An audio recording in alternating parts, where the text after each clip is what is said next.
ராசிக்கு பொறுத்த வரைக்கும் 4வது வீட்டுல புதனுடைய சேர்க்கை வரும்பொழுது என்ன ஆகும் அப்படின்னா, கடகராசியில பொறுத்த வரைக்கும் செவ்வாய் நீசமாகி புதனாகப்பட்டவன் மகாதிபதியாக இருந்தாலுமே கூட இந்த ராசிக்காரர்களுக்கு பாத்தீங்கன்னா 4ஆம் வீடு சுகஸ்தானமா வரும் பொழுது இவர்களுக்கு மிகப்பெரிய ஒரு யோகத்தை கொடுக்கும். இப்ப காலபுருஷ தத்துவப்படி பார்க்கும்போது கடகத்துக்கு 4ஆம் வீடு பாத்தீங்கன்னா துலாமா வரும். அப்ப இந்த சுக்கிரனும் இந்த புதனும் இந்த செவ்வாய் இந்த கடகராசிக்காரர்களுக்கு சிறப்பான பலன்களை பெறும்போது சிறப்பான பார்வை பெற்று சுபஸ்தானத்தில் தனஸ்தானத்தில் லாபஸ்தானத்தில் அமர்ந்திருந்தால் அப்படின்னால் கண்டிப்பா நல்ல பலன்களை கிடைக்கும். அப்ப 4ஆம் வீட்டுல இருக்கும்போது என்னாகும், நல்ல நிதி ரீதியாக நல்ல மாற்றத்தை கொடுத்துரும். நான் நிறைய பணத்தை சம்பாதிக்கக்கூடிய ஒரு வாய்ப்புகளை கொடுக்கும். நான் ஏற்கனவே சொன்ன மாதிரி இந்த போன பதிவுகள்லாம் நீங்க பாத்தீங்கன்னா இந்த கடகத்துக்குலாம் சொத்து ரீதியான பிரச்சனைகளை தான் எல்லாம் தீர்த்து கொடுக்க போகுது. சொத்துக்களை வாங்குவதன் மூலியமாக நிதி ஆதாயங்களை பெறக்கூடிய ஒரு வாய்ப்பு, வேலை மற்றும் வணிகத்துல நல்ல ஒரு முன்னேற்றத்தை ஏற்படுத்தக்கூடிய ஒரு காலகட்டமாக இந்த காலகட்டம் இருக்க போகுது. ஸோ அப்ப கடகம், அப்புறம் தனுசு, அதே போல மேஷம், இந்த 3 ராசிகளுக்கு பாத்தீங்கன்னா இந்த செவ்வாய் புதனுடைய சேர்க்கை விஜயதசமியில இருக்கக்கூடிய காலகட்டம் சிறப்பாக இருக்கு அப்படிங்கிறது புரிஞ்சு கொள்ள வேண்டும்.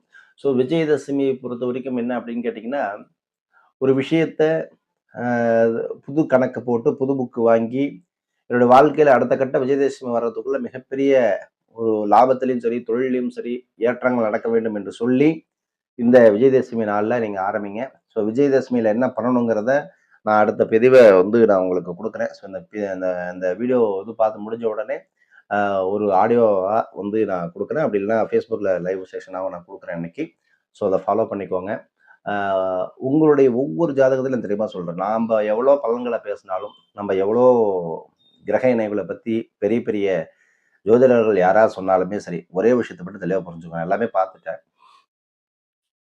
கடகத்துக்கு அப்படி இருக்கும், சிம்மத்துக்கு இப்படி இருக்கும், துலாபுக்கு அப்படி போகும்.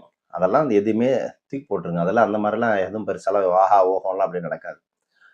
உங்களுடைய சுய ஜாதகத்தில் ஒவ்வொரு கிரகங்களும் இந்த காலகட்டத்தில் சில யோகங்களை பெற்றிருந்தது அப்படின்னா, அந்த யோகங்கள் வரும்பொழுது கண்டிப்பாக உங்களையே தள்ளிட்டு போயிடும் அந்த யோகம். இல்லை அப்படின்னா உங்களை தேடி அந்த யோகம் வரும்.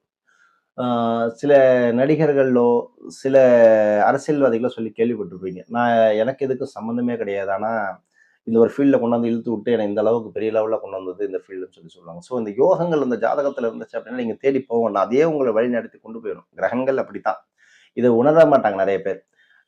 வெறும் பயிற்சி பலங்களே ராகுகேது பயிற்சி, குரு பயிற்சி, சனி பயிற்சி, இப்படியே பயிற்சி பலங்களை பேசி பேசி பேசி பேசி காலத்தை ஓடிட்டே இருக்கிறாங்களே தவிர மக்களுக்கு எந்த ஒரு ரிலீஃபும் கிடைக்கிற மாதிரி எனக்கு ஒன்றும் தெரிஞ்ச இது இல்லை, நான் பார்த்ததில்லை.